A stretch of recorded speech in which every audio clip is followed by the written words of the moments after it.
आज मैं बहुत उत्साहित हूँ। ऐसे तो रोज ही रहते हैं, लेकिन ये श्लोक बहुत उत्साहवर्धन करने वाले हैं। इनको त्रिश्लोकी गीता कहा जाता है। क्या कहते हैं? त्रिश्लोकी गीता। तीन तीन श्लोक का शास्त्र कहा जाता है। मतलब सारे वेदांत का जो सार है वो केवल 3 श्लोक में भगवान बोल रहे हैं। आपको याद हो कि पिछले श्लोक में अंत में भगवान ने कहा था कि वेद देकर के, वेदांत देकर के वह मुक्ति का भी सुविधा जीव को देते हैं। तो वेदांत का क्या ज्ञान है वह भगवान केवल 3 श्लोक में बोल रहे हैं, और उसको भी हम सार में बता रहे हैं। 3 श्लोक में हम क्या सीखने वाले हैं? बद्ध जीव के बारे में, हम सब लोग बद्ध जीव हैं। जो नित्य मुक्त जीव हैं, जो भगवान के धाम में रहते उनके बारे में, और उन दोनों के स्वामी भगवान कृष्ण के बारे में। विषय क्लियर है? 3 विषय: बद्ध जीव, मुक्त जीव, नित्य मुक्त, और भगवान कृष्ण जो भगवान है, स्वामी है, ईश्वर है, उनके बारे में। और इसके अलावा और कुछ चर्चा वेदांत में है नहीं, ये समझ लेना चाहिए। तो ये 3 श्लोक करेंगे। हो सकता है थोड़ा क्लास लंबा हो, लेकिन हम थोड़ा सा फास्ट जाएंगे ताकि तीनों को कवर कर सकें। तो आप माइक लीजिए, माइक बोलिए। बहुत इंटरेस्टिंग है, और इसका इन 3 श्लोकों को जानने का फायदा क्या होगा वो हम लोग कल चर्चा करेंगे। लेकिन बता देते हैं कि जो व्यक्ति इन 3 बातों को जानता है तो वह सब कुछ जानता है। कौन बोल रहे हैं? भगवान बोलेंगे। वो आपको कल सुनने को मिलेगा, और उसका प्रयास निष्फल कभी नहीं होगा। वह निश्चित रूप से भगवत प्राप्ति करेगा। तो मैं पहले श्रुति फल बोल दे रहा हूं ताकि आप लोगों को उत्साह रहे सुनने में। तो ये बहुत ही महत्वपूर्ण श्लोक है। प्रेम कृष्ण थोड़ा चेक करना, आवाज ठीक आ रही है ना? ओके, तो मेरे विषय बोले। द्वाविमौ पुरुषौ लोके, द्वाविमौ पुरुषौ लोके, शरश्चाक्षर एव च, शरश्चाक्षर एव च, शरः सर्वाणि भूतानि, शर सर्वाणि भूतानि, कूटस्थोऽक्षर उच्यते। कूटस्थोऽक्षर उच्यते। अब ये जो शब्द हैं संस्कृत के, इनको आपको बहुत ध्यान पूर्वक सुनना पड़ेगा। देखिए, यहां पे लिखा है लोके मतलब संसार में, ठीक है, और टीका में लिखा है लोके मतलब पुराण में, स्मृति ग्रंथ में। तो उसका अर्थ समझिएगा। ये आप भी, आपको 2-3 बार शब्द आएगा, 2 बार तो कम से कम आएगा। यहां आ रहा, फिर 18वें में भी आएगा। देखिए, वेद सीधे भगवान से प्रकट हुए, उनके निश्वास से, और उसके आधार पर इस संसार में, इस जगत में ऋषि मुनियों ने पुराण आदि ग्रंथ लिखे थे, कहते हैं स्मृति ग्रंथ। तो यहां भगवान जब कह रहे हैं द्वविमौ पुरुषौ लोके, इस लोक में, इस संसार में 2 प्रकार के पुरुष जीव पाए जाते हैं। शर च अक्षर एवचा, एक शर हैं जो परिवर्तनशील हैं, और एक अक्षर हैं जो अपरिवर्तनशील हैं। अब एक प्रश्न खड़ा हो जाएगा कि इस जगत में हमें नित्य मुक्त जीव तो दिखते नहीं, तो यहां पे लोके का अर्थ संसार नहीं है, ये जगत नहीं है। संसार में जो पुराणिक ग्रंथ हैं उनमें मालूम चलता है। अभी आप टीका में देखेंगे। क्या मेरी बात आप समझ पा रहे हैं? संसार में, संसार के में जो ऋषि मुनियों ने लिखे हैं ग्रंथ, उनमें इन दो प्रकार के जीवों का वर्णन हो रहा है। अखबार में वर्णन हो रहा है कभी कि नित्य मुक्त कौन है, नित्य बद्ध कौन है? तो लोके का अर्थ क्या है? अभी आप टीका में स्पष्ट देखिएगा। प्रभुपाद जी भी इसको 18वें में बताएंगे। लोके का अर्थ है जो वेद के ज्ञान को आलोक प्रदान करता है। समझ में आ रहा है? जैसे भी प्रभुपाद जी की टिप्पणी हमको जो श्लोक का अर्थ है उस पर प्रकाश डालती कि नहीं डालती? समझ में आता है ना और अधिक? तो इसलिए पुराण जो है वो वेद के ऊपर टीका है, इसलिए लोक का अर्थ आलोक देने वाला, प्रकाश देने वाला। तो लोके मतलब पुराणों में, स्मृति ग्रंथों में 2 प्रकार के जीवों का वर्णन है। एक है शर, शर मतलब परिवर्तनशील। मतलब अब आप कहोगे नहीं, जीव तो कभी परिवर्तित नहीं होता है, तो आप शर क्यों कह रहे हैं? तो शर कहने का अर्थ है कि उसका जो भौतिक शरीर है वह परिवर्तित होता है, इस कारण से उसको शर कहते हैं। क्यों कहते हैं शर? क्या नाम है? उद्धव द्वारकाधीश प्रभु, माइक दीजिए प्रभु जी को। एब्सेंट माइंडेड कोई नहीं रह सकता है, ये समझा के मानूंगा श्लोक। यस, उसका जो भौतिक शरीर होता है वो परिवर्तनशील ओके। आप शर हैं? माइक पे बताओ। जी हाँ। मैं शर हूं? जी हाँ। हमारे कृष्णा प्रभु शर हैं? सब लोग। अनुपम कृष्णा जी। मेरी माता जी जी। क्यों शर हैं? क्योंकि सब परिवर्तनशील है, परिवर्तन होते हैं। मतलब कौन परिवर्तन हो रहा है? जो भौतिक शरीर है। क्लियर? ठीक। उसके बाद कह रहे हैं अक्षर। अक्षर मतलब बड़ा स्पष्ट है, जिसका शर चेंज नहीं होता। फिर माइक पकड़िए। श्रीदामा सखा, जो कृष्ण के सखा हैं, वो शर हैं कि अक्षर हैं? अक्षर है। अक्षर हैं। और लेट्स यशोदा मैया अक्षर हैं कि शर हैं? तो बहुत इजी प्रश्न कर रहा हूं, क्यों अक्षर हैं बताइए? क्योंकि वो भगवान के संग में है। ये उत्तर नहीं है, ये उत्तर नहीं है कि भगवान के संग में रहते हैं। आध्यात्मिक ये है कि उनके चिन्मय जगत में आध्यात्मिक शरीर कहें अगर, तो शरीर को धारण किए जो कभी परिवर्तित नहीं होता। क्लियर? समझ में आ रहा है?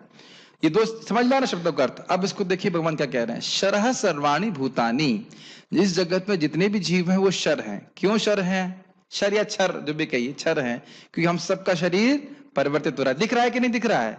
ये पहले समझना चाहिए कि मैं बद्ध हूं, मैं कोई हीरो नहीं हूं, मैं बद्ध अवस्था में हूं और मेरा शरीर परिवर्तित हो रहा है।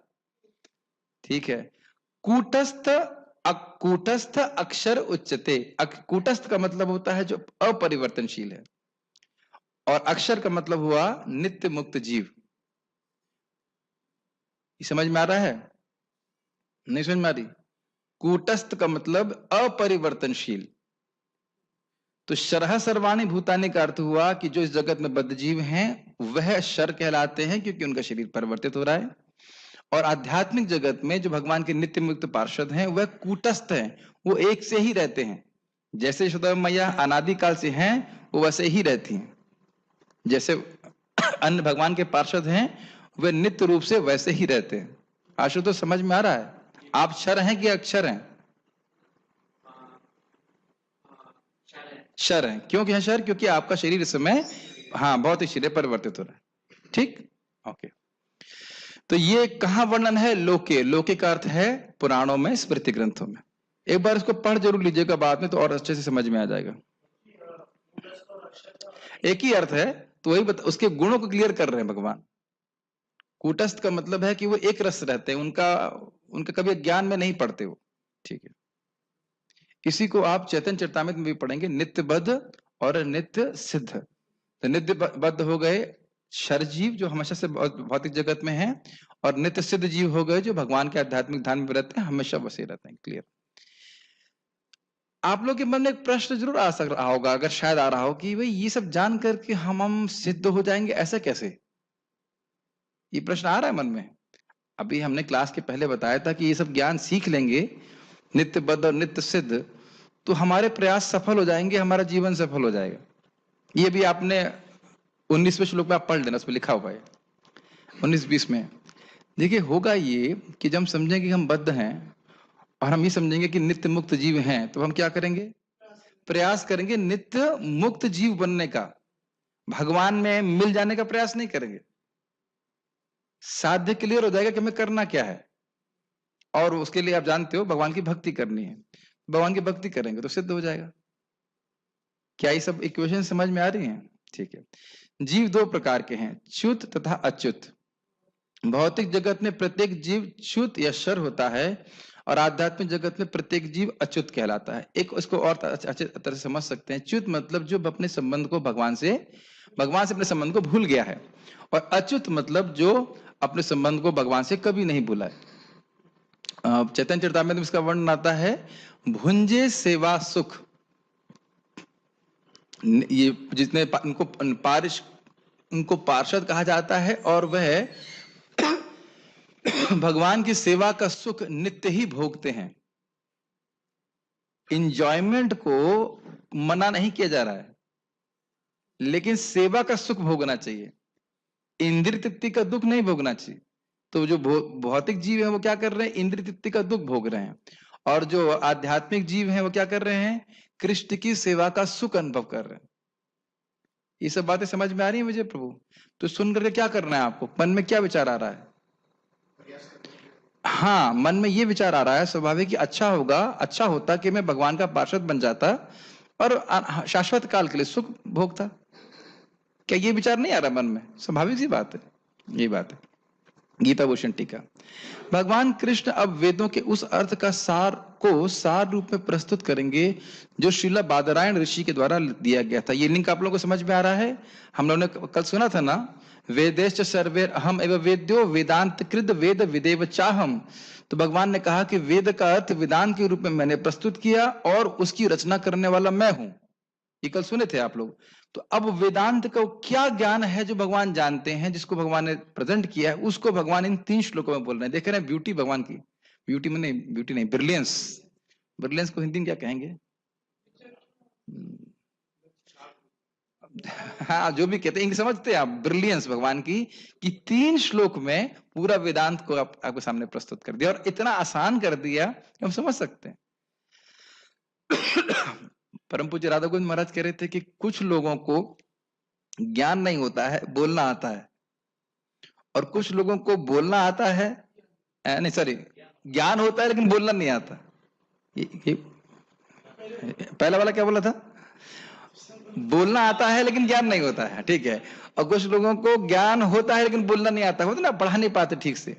लेकिन भगवान के संग इतना सुंदर है कि सारा ज्ञान उनके पास है, और क्या बोलना है जिससे जीव ठीक ठीक समझ जाए, उनको परफेक्ट आता है। अब आपको हमारे पास वेदांत सूत्र रखा हुआ है, आप पढ़ने बैठिए, माइंड फ्यूज हो जाएगा कि वो बोलना क्या चाहते हैं। बहुत कठिन है एक्चुअली, बहुत कठिन। मैं 2-3 बार प्रयास किया, फिर उसका अगले जन्म के लिए छोड़ देता। बहुत मुश्किल होता है समझने में। लेकिन वेदांत का सार भगवान कृष्ण 3 श्लोक में बोलते हैं, जो बिल्कुल एक बार में समझ में आता है। समझ में आ रहा है ना कि मैं बद्ध हूं, मुक्त जीव हैं, और कृष्ण दोनों के स्वामी हैं। कितना इजी है।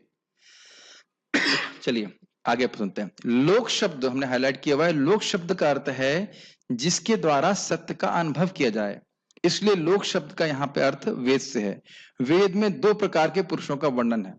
2 कौन है? एक शर हैं, अर्थात जो अनेक परिवर्तनों से गुजरते हैं क्योंकि उनके शरीर नश्वर होते हैं। ये क्लियर समझ लीजिए। शर का अर्थ यह नहीं है कि जीव में परिवर्तन आता है। क्या ये अर्थ है? क्योंकि उसको हम लोग पहले गीता में सुन चुके हैं, जीवात्मा में कभी परिवर्तन नहीं आता है। तो फिर शर क्यों बोल रहे हैं?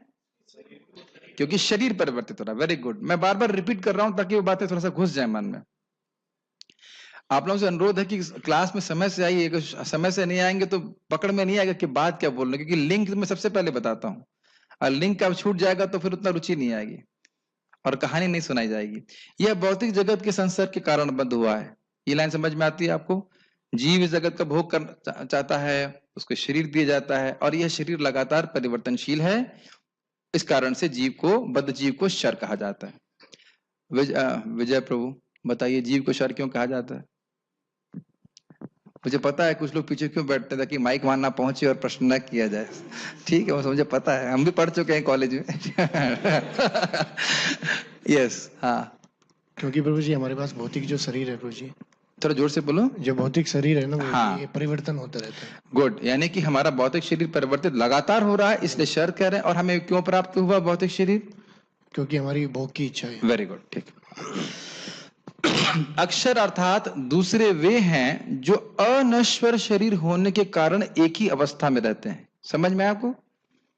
एक ऐसा शरीर जिसमें कभी खांसी नहीं होगी, कभी कोई बुखार नहीं होगा, कभी पेट दर्द नहीं होगा, कभी भी नहीं।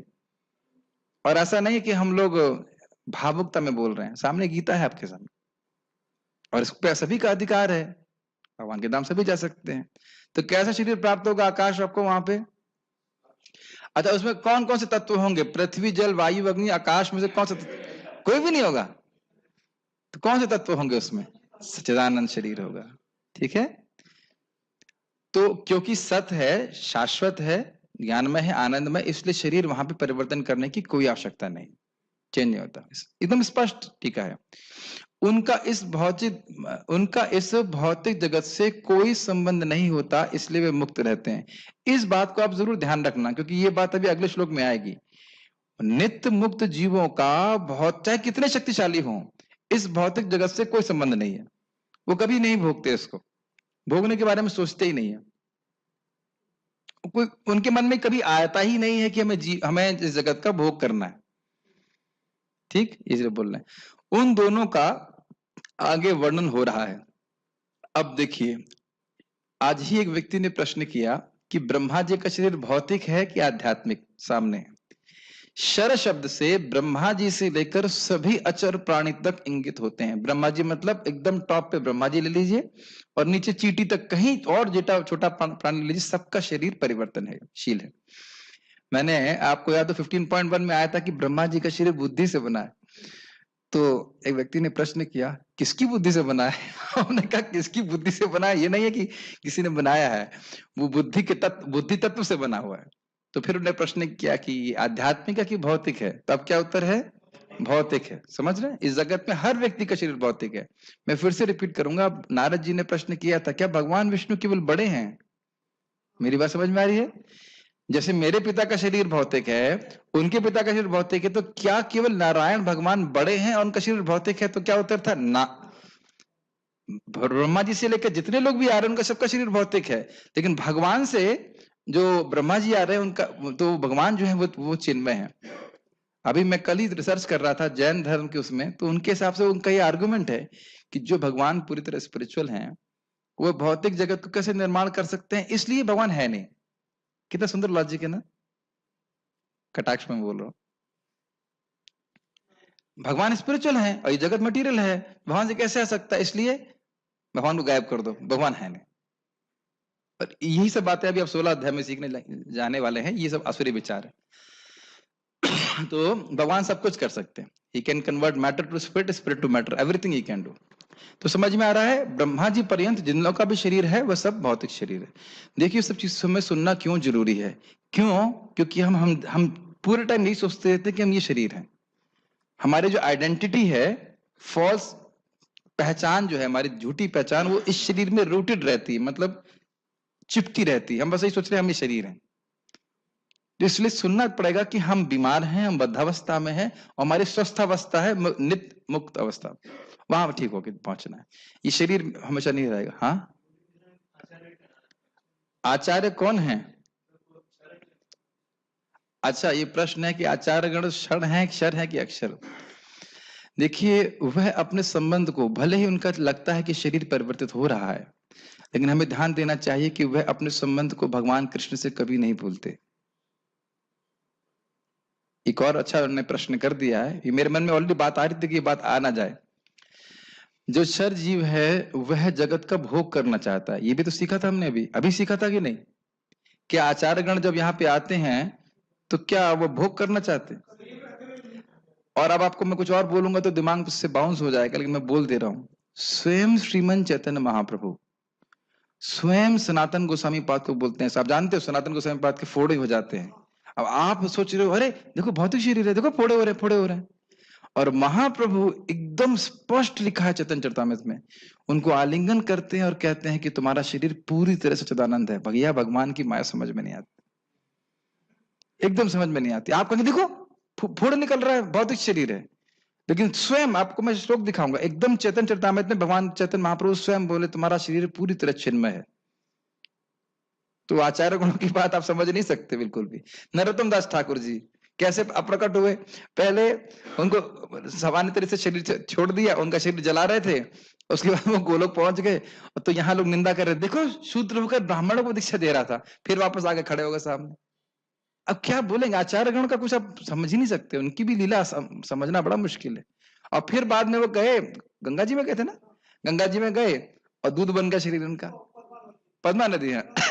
ऐसे ही मध्वाचार्य जी, उनके ऊपर फूल गिरने लगे, गायब हो गए। रामानुजाचार्य जी का दिव्य जो वपु है, उसमें भी नाखून बढ़ रहे हैं, शायद बाल भी बढ़ रहे हैं। तो आचार्य गणों, जैसे हम भगवान कृष्ण को नहीं समझ सकते, ऐसे हम नित्य पार्षदों को भी नहीं समझ सकते हैं।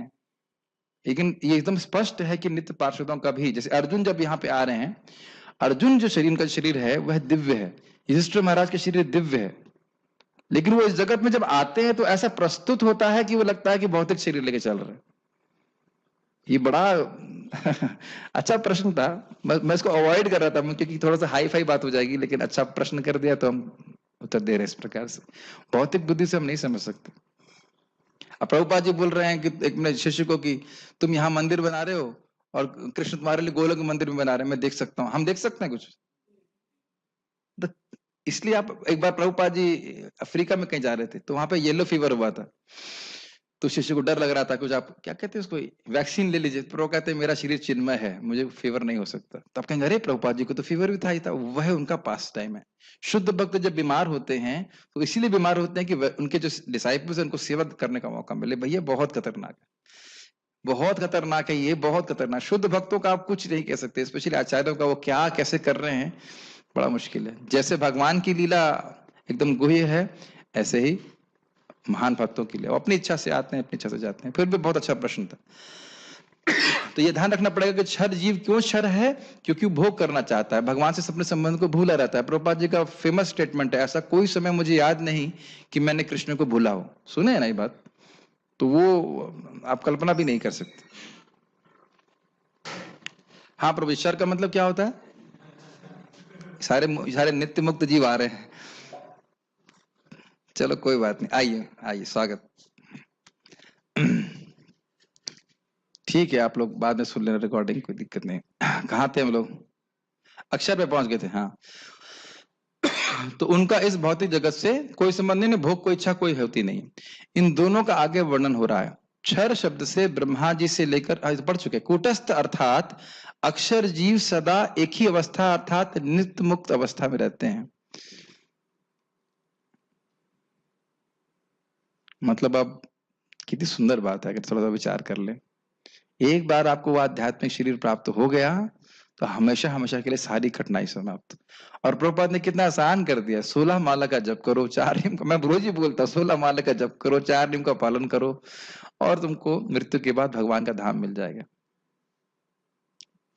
बहुत अद्भुत है। मैंने पहले ही बताया था आपको कि वैकुंठ पहुंच करके सारी शक्तियां, सिद्धियां, आध्यात्मिक सिद्धियां, सब कुछ अपने आप प्राप्त हो जाता है, कुछ प्रयास नहीं करना होता। संपूर्ण जीव समूह को एक वचन से इस श्लोक में कहा जा रहा है, परंतु पहले के श्लोकों में इनको बहुवचन से इंगित किया गया था। बहवो ज्ञान तपसा और इदम ज्ञानम उपाश्रिता। इसका मतलब क्या है? देखिए यहां कह रहे हैं कि 2 प्रकार के जीव होते हैं, क्षर और अक्षर, एक वचन में। तो अच्छा अच्छा अच्छा अच्छा, एक ही जीव है जो बहुत सारे भौतिक जीवों, बहुत सारे बद्ध जीवों के रूप में, ये कहना चाहते हैं? ये नहीं है इसका अर्थ। यहाँ पे एक समूह लिया जा रहा है, समझ रहे ना? बद्ध जीव, सारे बद्ध जीवों को जो कि वेस्ट इंडिविजुअल हैं, उनको एक साथ शर कहा जा रहा है। आकाश समझ में आ रहा है मेरी बात? हम सब लोग यहाँ बैठे हैं कि नहीं बैठे हैं? मान को चलो 20, 10, 20, 15, 20 भक्त बैठे हैं, कुछ लोग ऑनलाइन सुन रहे हैं, तो सब लोग क्षर हैं कि नहीं इस समय? लेकिन क्या सब लोग एक व्यक्ति हैं कि नहीं? तो अगर बोला जाए कि हम सब बद्ध जीव गीता सुन रहे हैं, तो सही है कि नहीं? तो समूह में लेके चलेंगे तो बद्ध जीव एक शब्द आएगा, हम सब बद्ध जीव गीता सुन रहे हैं। लेकिन इसका मतलब ये समझना चाहिए कि हर व्यक्ति एक व्यक्ति इंडिविजुअली बद्ध जीव है। ये नहीं सोचना चाहिए कि एक आत्मा बहुत सारे जीवों के रूप में हो गई है। ये बात अभी 16वें अध्याय में लीजिएगा, बहुत बड़ी फिलॉसफी चलती रहती कि एक ही आत्मा बहुत सारे जीव के रूप में है, जब उसकी अविद्या नष्ट हो जाएगी तो फिर एक आत्मा बन जाएगी। तो यहाँ पे क्या कहा है भगवान गीता में 4.10 में कहते हैं, बहवो ज्ञान तपसा पूता मद भावम आगतः। बहुत सारे जीव इस दिव्य ज्ञान की तपस्या से शुद्ध होकर के मेरे पास आए हैं। समझ रहे हैं? इसका मतलब है कि जीव बहुवचन में बहुत सारे जीव होते हैं, एक जीव नहीं है जो बहुत सारे रूप में परिणत हो रहा है। इसकी व्याख्या हमने पहले भी किए थे, तो अगर याद हो तो। और इदम ज्ञान हम उपाश्रिता 14वें में सुना था कि इस ज्ञान का आश्रय लेकर के बहुत सारे जीव भगवान के पास पहुंचे हैं। तो बहुत सारे जीव का मतलब, पहुंचे का मतलब क्या है? वहां जाकर भी हम इंडिविजुअल एक व्यक्ति के रूप में रहते हैं। ये बात समझते होंगे, तो कई बार व्याख्या कर चुके हैं। देखिए मायावादी लोग ना कुछ भी पकड़ेंगे, उसको घुमा फिरा करके अपनी फिलॉसफी देना चाहते। भगवत गीता एकदम स्पष्ट है, इनसे घुमा फिरा करके कुछ ऐसा प्रस्तुत करना चाहेंगे जो समझ में भी नहीं आएगा। और 16वें अध्याय में आप देखिएगा 16.5 और 6 में ऐसी फिलॉसफी है जो कुछ समझ में नहीं आती क्या कहना चाहते हो। उसकी व्याख्या वहीं पे करेंगे। तात्पर्य जैसा कि पहले बताया जा चुका है, भगवान ने अपने व्यासदेव अवतार में ब्रह्म सूत्र का संकलन किया। भगवान ने यहाँ पर वेदांत सूत्र की विषय वस्तु का सार संक्षेप दिया है। ये तो भी बताया था मैंने आपको। क्या सार संक्षेप है? बद्ध जीव, मुक्त जीव और इन दोनों के स्वामी भगवान कृष्ण के वर्णन। उनका कहना है कि जीव जिनकी संख्या अनंत है, 2 श्रेणियों में विभाजित किए जा सकते हैं, च्युत यानी शर तथा अच्युत यानी अक्षर। च्युत की क्या व्याख्या की गई थी? हाँ, जो अपने संबंध को भगवान से भूला है। अच्युत की मतलब क्या है आशुतोष? यस, जो हमेशा भगवान से अपने संबंध को याद रखता है। ठीक है। जीव भगवान के सनातन पृथकीकृत अंश यानी विभिन्न अंश हैं। इसका अर्थ आप जानते हैं, इसका अर्थ है कि जीव ऐसा नहीं सोचना चाहिए कि भगवान से कभी क्रिएट हुआ है। वो हमेशा जीव का अस्तित्व रहता है, उसकी इंडिविजुअलिटी रहती है, और भगवान भी व्यक्ति के रूप में रहते हैं, मध्यावस्था में भी और मुक्त अवस्था में भी। आप कहेंगे प्रभु जी कई बार क्यों रिपीट कर रहे हैं? क्योंकि इसके विपरीत बहुत सारे मत समाज में उपस्थित रहते हैं। जब उनका संसर्ग भौतिक जगत से होता है तो वे जीव भूत कहलाते हैं। स्पष्ट है, जब भोगने के लिए आते हैं तो उसको जीव भूत कहते हैं। यहाँ पर मैं बहुत तेज जा रहा हूँ या समझ में आ रहा है? ये बहुत तेज जा रहा है। ठीक है। यहाँ पर शरह सर्वाणी भूतानी पद प्रयुक्त हुआ है, जिसका अर्थ है कि जीव च्युत है, मतलब कि जो बद्ध जीव हैं, जो भगवान से अपने संबंध को भूले हैं। लेकिन जो जीव परमेश्वर से, अब बहुत ध्यान पूर्वक सुनिए, लेकिन जो जीव परमेश्वर से एकत्व स्थापित कर लेता है वे अच्युत कहलाते हैं। तो एकत्व का अर्थ क्या है?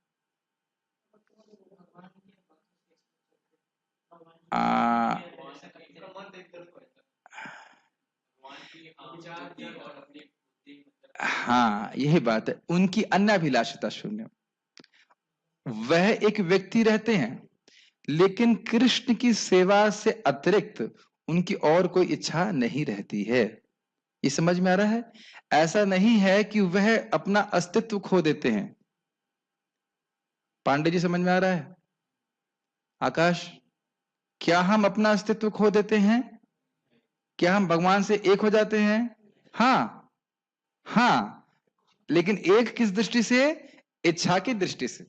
कृष्ण चाहते हैं कि वह हम उनकी सेवा करें प्रेममय, और जीव भी प्रेममय सेवा करता है। तो एकत्व है, लेकिन एकत्व व्यक्तित्व का नहीं है, एकत्व सेवा का है, सेवा की इच्छा का, इच्छा का कहना चाहिए, सॉरी, इच्छा का।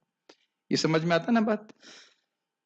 ये सब बातें बड़ी गोई हैं, प्रभुपाद की कृपा से हमको समझ में आ जा रही हैं, लेकिन ये बहुत गोई बातें। पूछ लीजिएगा बाहर जाके किसी को, समझ में नहीं आती सब बात। एकत्व मतलब हाँ, भगवान जाके मिलना, परमात्मा मिलना है, लीन हो जाना है, ये सब बातें चल रही है। एकत्व का अर्थ यह नहीं है कि उनकी अपनी निजी सत्ता नहीं है, बल्कि यह कि दोनों में भिन्नता नहीं है। वह दोनों ही सच्चिदानंद हो जाते हैं, मतलब भगवान तो है ही, और जीव भी उसी प्रकार का देह प्राप्त करता है। आपको याद है, ब्रह्म होकर के ब्रह्म से देखता है, ब्रह्म से सुनता है, सब उसको आध्यात्मिक चिन्मय इंद्रियां प्राप्त हो जाती हैं। ये सब सृजन के प्रयोजन को मानते हैं, सॉरी, वे सब सृजन के प्रयोजन को मानते हैं। निसंदेह आध्यात्मिक जगत में सृजन जैसी कोई वस्तु नहीं है, इसको हमने पीला करके दिखाया हुआ है। लेकिन चूंकि जैसा कि वेदांत सूत्र में कहा गया है, भगवान समस्त उद्भवों के स्रोत हैं, अतएव यहाँ पर इस विचारधारा की व्याख्या की गई। लाइन समझ में आ रही है? देखिए, जीव भगवान के साथ ही शाश्वत है, अनादि है, तो इसलिए जीव की सृष्टि की बात आप नहीं कर सकते हो। लेकिन क्योंकि जीव की सत्ता, एग्जिस्टेंस भगवान पे आश्रित है और सभी की, इसलिए बोला जाता है कि भगवान से आया है। लेकिन आप यह नहीं कह सकते कि किस समय जीव भगवान से आया है। क्यों भैया, समझ में आ रहा है नहीं आ रहा है मेरी बात है? जीव शाश्वत है, भगवान शाश्वत है, तो आप यह नहीं कह सकते कि जीव की सृष्टि भगवान कर रहे हैं। लेकिन यहां समझाने के लिए इस भाषा का उपयोग किया जाता है कि भगवान से जीव आया है। समझ में आ रहा है ना बात? यस। भगवान श्री कृष्ण के कथानुसार जीवों की दो श्रेणियां हैं, वेदों में इसके प्रमाण मिलते हैं, अतएव उसमें संदेह करने का प्रश्न ही नहीं उठता। कितनी सुंदर बात है बोल रहे हैं। ये बात आप लोग जो लोग नए हैं उनको समझना होगा कि वेद की वाणी, क्या कहते हैं उसको, अपौरुषेय है, और एक और शब्द यूज करते हैं, इनफॉलिबल, क्या कहते हैं, ये कहते हैं क्या, अच्युत है। मतलब वो जो ज्ञान दिया जा रहा है वह हम अपनी इंद्रियों से इस समय वेरीफाई नहीं कर सकते। बहुत सारी बातें हम जो वेरीफाई नहीं कर सकते। मान लीजिए आध्यात्मिक जगत के बारे में है, तो एक बार मैं प्रवचन कर रहा था तो फेसबुक में कोई आदमी प्रश्न किया, गुरु जी, स्वामी जी, आपने आध्यात्मिक जगत देखा है? तो ये सब प्रश्न बड़े गलत हैं। ये दिखा रहा है कि उनका वेद पे, पुराण पे विश्वास नहीं है, और विश्वास इसलिए नहीं है क्योंकि हृदय अशुद्ध है, हृदय में कुछ पाप है, इस कारण से वेद भगवत गीता में विश्वास नहीं है। तो वेद की बात को हमको यथावत स्वीकार करना पड़ेगा, भले हम उसको अभी नहीं समझ पा रहे हैं। नहीं तो बताइए आध्यात्मिक जगत का क्या प्रमाण आप बता पाएंगे? कोई बता सकता है आध्यात्मिक जगत है कि भगवान कृष्ण है या नहीं है? तो एक ही तरीका है वेद के द्वारा से, हम लोग कहते हैं श्रुति प्रमाण। ये बातें समझते होंगे आप। इसमें संदेह नहीं करना चाहिए। और जब जैसे व्यक्ति भक्ति करता है तो उसको हृदय जैसे जैसे शुद्ध हो जाता है, उसका शास्त्र पे और विश्वास हो जाता है। इस संसार में संघर्षरत सारे जीव मन तथा 5 इंद्रियों से युक्त शरीर वाले हैं जो परिवर्तनशील हैं। और इसकी व्याख्या पहले के श्लोकों में हो चुकी है। मनसष्टानि इंद्रियाणि प्रकृतिस्थानि कर्षते, किस प्रकार से जीव इंद्रियों को घसीट रहा है एक शरीर से दूसरे शरीर में, जो उसकी मैं अभी नई व्याख्या कर रहा हूं। जब तक जीव बद्ध है तब तक उसका शरीर पदार्थ के संसर्ग से बदलता रहता है। क्योंकि पदार्थ बदलता रहता है इसलिए जीव बदलते प्रतीत होते हैं। ये लाइन समझ में आ रही है? कितना सुंदर प्रभुपाद बोलते हैं, बहुत बेसिक सा पॉइंट है। और हम लोग बोलते हैं, अरे एक भक्त बोल रहे मेरे को, आपका चेहरा सूजा हुआ दिख रहा है, आप कुछ गलत दवा तो नहीं खा रहे? या कोई कहता है आप तो बड़े कमजोर दिख रहे हैं। या जैसे रघुगुण महाराज जड़ भरत को बोलते हैं, जो पालकी नहीं उठा रहे होते हैं, हाँ भाई तुमने तो खाना नहीं खाया है, तुम तो बड़े कमजोर हो। जबकि वह शरीर से बहुत मतलब क्या कहते हैं उसको, हष्ट पुष्ट थे। तो इस प्रकार से बाद में जड़ भरत जी उसका उत्तर देते हैं। लेकिन समझना होगा कि जीव जो शरीर में है उसका इस परिवर्तन से कोई भी संबंध नहीं। इसको थ्योरी तो समझ में आ जाती है लेकिन हम लोग उसको प्रैक्टिकल नहीं समझ पाते हैं। ना हम वृद्ध हो रहे हैं, ना हम बीमार हैं, ना कुछ भी है। ये केवल शरीर के परिवर्तन हैं जिनको हम अनुभव कर रहे हैं। आपका नाम क्या है? मैं भूल गया, मतलब जानता नहीं। क्या नाम प्रभु जी का? नहीं, आपका नाम तो जानता हूं, सचिन ना? हाँ, विवेक। हाँ, तो ये विवेक हमारे पास होना चाहिए कि मेरा शरीर जो है वो परिवर्तित हो रहा है। जैसे अब आप जितने ब्रह्मचारी हैं, आपकी थोड़ी दाढ़ी निकले तो आप देख सकते हैं कि 2-3 दिन पहले दाढ़ी नहीं थी। तो ये परिवर्तन शरीर का देखना चाहिए। ये बहुत बड़ी मिस्टेक है जो हम बार बार अपने शरीर के परिवर्तनों को अपने पर इंपोज करना शुरू कर देते हैं कि हम मर गए या वो व्यक्ति मर गया। मेरी बात आप समझ पा रहे हैं? This is very important line. और इसको हम रोक नहीं सकते। इसके लिए कितना प्रयास जगत में चल रहा है कि किसी तरह बुढ़ापे को रोक दें। वैसे रोक नहीं पाते, खाली डिस्प्लेस कर देते हैं। मान लो झुर्री यहां आती तो खींच के उसको इधर कर सकते हैं, लेकिन झुर्रियों को रोक नहीं सकते। नहीं रोक सकते कि नहीं? तो ये विचार करने वाली बात है। तो ये पदार्थ चेंज होता रहता है। लेकिन आध्यात्मिक जगत में शरीर पदार्थ से नहीं बना होता, अतः उसमें परिवर्तन नहीं होता। स्पष्ट है? आध्यात्मिक शरीर में होता है। भौतिक जगत में जीव 6 परिवर्तनों से गुजरता है। जीव का मतलब क्या है? यहाँ पे जीव का मतलब है उसका शरीर। यस, वो उसको देख रहा है। जन्म, वृद्धि मतलब थोड़ा बढ़ना, अस्तित्व, प्रजनन, क्षय तथा विनाश। ये इन सब शब्दों का अर्थ समझते हैं। हमारा मतलब शरीर का जन्म होता है, कुछ समय के लिए शरीर बढ़ता है, कुछ समय के लिए रहता है, बच्चे पैदा करता है, फिर उसका क्षय मतलब खत्म होने लगता है, फिर पूरी तरह से विनाश हो जाता है। ये बात बोल रहे हैं। ये भौतिक शरीर के परिवर्तन है। लेकिन आध्यात्मिक जगत में शरीर परिवर्तन नहीं होता। वहां ना जरा है, जरा का मतलब होता है बुढ़ापा, न जन्म और न मृत्यु। वे सब एक अवस्था में रहते हैं। एक अवस्था का अर्थ क्या है? हमारे उद्धव द्वारकाधीश प्रभु बताइए, एक अवस्था का मतलब क्या है? एक अवस्था का मतलब क्या है? एक जैसे रहना। एक जैसे रहना। उसका मतलब अगर हम वहां पे आध्यात्मिक जगत में 5 साल के हैं तो कब तक 5 साल के रहेंगे? हमेशा। हमेशा। अरे बड़ा नहीं होगा मैं? अनादि का। अनादि नहीं, अनंत। आपको हजम हो रहा है मुझे बात कि अगर 5 साल के हैं तो हमेशा 5 साल के रहेंगे? विश्वास है इस बात पे आपको? 4-5 तो है ही। कितना अमेजिंग होगा आपको। एक बार महाराज बोल रहे थे, मुझे